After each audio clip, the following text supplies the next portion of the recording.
पानी जिंदगी का तत्व है। आपके शरीर का 70% हिस्सा उसी पानी से बना होता है और उसे ठीक से मेंटेन करना चाहिए ताकि आप हमेशा हाइड्रेट रहें।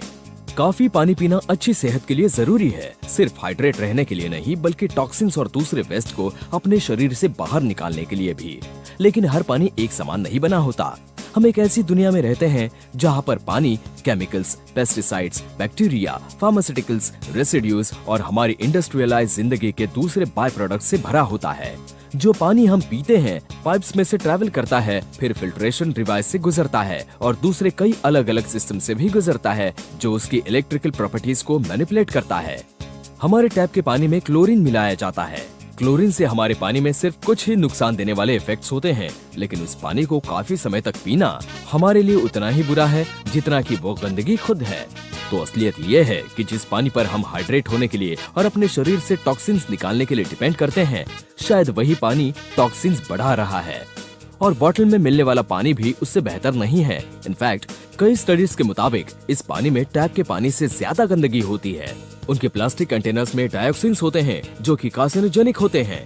पानी का एक नेचुरल पीएच होता है। म्युनिसिपल ट्रीटमेंट प्रोसेस और एनवायरमेंटल प्रेशर उसकी एसिडिटी बढ़ाते हैं जो कि हमारे शरीर में जाते हैं जब हम वो पानी पीते हैं। अब इसके साथ ये भी जान लीजिए कि अमेरिकन्स पानी से दुगना सोडा पीते हैं और ऐसा खाना खाते हैं जिसे हम सबस्टैंडर्ड कह सकते हैं, जो पहले से मौजूद हाई एसिड लेवल्स को बढ़ा देते हैं।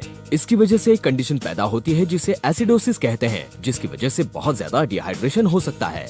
सदियों से जापानीज डिस्टिल्ड वाटर या रिवर्स ऑस्मोसिस से ट्रीट किए हुए पानी को डेड वाटर बुलाते आए हैं। डेड वाटर में सारे मिनरल्स खत्म हो जाते हैं और वो बहुत ज्यादा एसिडिक होता है।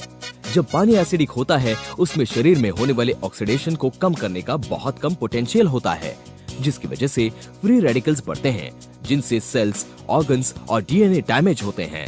फ्री रेडिकल्स कई सारी हेल्थ प्रॉब्लम्स के जड़ माने जाते हैं और साथ में ही एजिंग प्रोसेस के भी।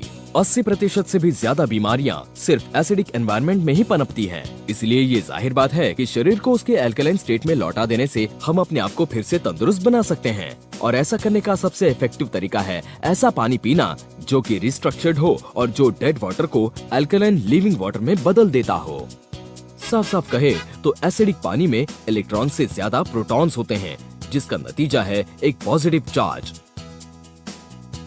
आयनाइजेशन के नाम के एक प्रोसेस के जरिए प्रोटॉन्स और इलेक्ट्रॉन्स का रेशियो रिवर्स कर देता है उसकी अल्कलिनिटी बढ़ाने के लिए, जिससे एक नेगेटिव चार्ज क्रिएट होता है। किसी भी सब्सटेंस का ऑक्सीडेशन रिडक्शन पोटेंशियल या फिर ORP उसके चार्ज से डायरेक्टली कनेक्टेड होता है। सब्सटेंसेस जिनके चार्ज पॉजिटिव होते हैं वो एसिडिक होते हैं और ज्यादातर नेगेटिव चार्जेस वाले सब्सटेंसेस अल्कलाइन होते हैं।